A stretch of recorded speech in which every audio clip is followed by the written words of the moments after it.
এবার জেলার বেশ কিছু গুরুত্বপূর্ণ খবর দেখে নেব এক নজরে। জেলার খবর মানে জি 24 ঘন্টা।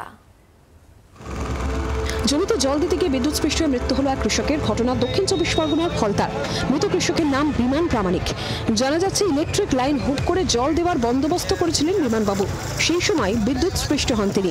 তাকে দ্রুত উদ্ধার করে ডায়মন্ড হারবার হাসপাতালে নিয়ে আসলে চিকিৎসকেরা মৃত বলে জানায়। দেহ ময়নাতদন্তের জন্য পাঠানো হয়েছে। মৃত্যুর কারণ খতিয়ে দেখছে পুলিশ। মৌচাক ভাঙতে গিয়ে গুরুতর আহত এক ব্যক্তি। ক্যানিং থানার কালদি কাকরদহ গ্রামের ঘটনা। গুরুতর জখম মনোরঞ্জন হালদার আশঙ্কাজনক অবস্থায় কলকাতার হাসপাতালে চিকিৎসাধীন। স্থানীয় সূত্রে খবর, কাকরদহ গ্রামের বাসিন্দা মনোরঞ্জনের বাড়ির পাশে একটি মৌচাক ভাঙতে গাছে উঠেছিলেন তিনি। মৌমাছি তাড়ানোর জন্য আগুন জেলে ধোঁয়াও দিয়েছিলেন। আর সেই সময় মৌমাছির আক্রমণের শিকার হন তিনি। এমনকি একটি মৌমাছি তার বাগানে ঢুকে পড়ে বলেও জানা যাচ্ছে। তড়িঘড়ি তাকে প্রথমে ক্যানিং মহকুমা হাসপাতালে ভর্তি করানো হয়। পরে অবস্থার অবনতি হলে কলকাতার চিত্তরঞ্জন হাসপাতালে স্থানান্তরিত করা হয়।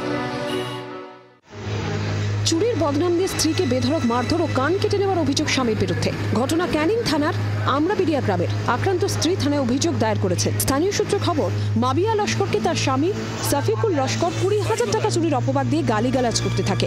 মাবিয়া প্রতিবাদ করলে তাকে বেধড়ক মারধর করা হয়, এমনকি কান কেটে নেওয়া হয় বলেও অভিযোগ সাইফুলের বিরুদ্ধে।